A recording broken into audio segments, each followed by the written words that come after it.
So, nandito na naman kami. Sa piso wifi ni Roel. Sa client namin to. Dito to sa Barangay Bagtas, no?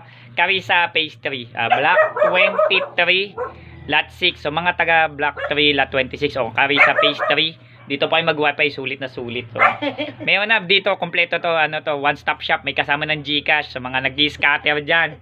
Dito na, ayun ang kahera, manager. Ha? Sa mga talo dyan, good luck sa inyo sa susunod. Scatter pala. Ganon din kasi doon kabila kay na Kuya Noli, mga addict din sa sugal, online casino. Nakita ko kasi doon yung mga online color game, pati gagamba, anak ng tinapay naman talaga. Tapos nag-away pa yung mag-asawa, yung pansaing na lang, naitaya pa daw doon. Natalo. Pero yung iba sa amin sa Barangay Kalubko, may nanalo doon ng isang araw, 54,000 sa scatter. Wala pang 30 minutes niyang kinita. Grabe yung pinanalo niya. Talaga namudmud siya ng pera doon. Akala mo bayani siya doon. So somehow ito okay na. So ang sira ng bendo niya ay sira yung kanyang power supply. So yung pag-trigger ng power supply na nasira din yung memory card. And then somehow yung coin slot nagloloko.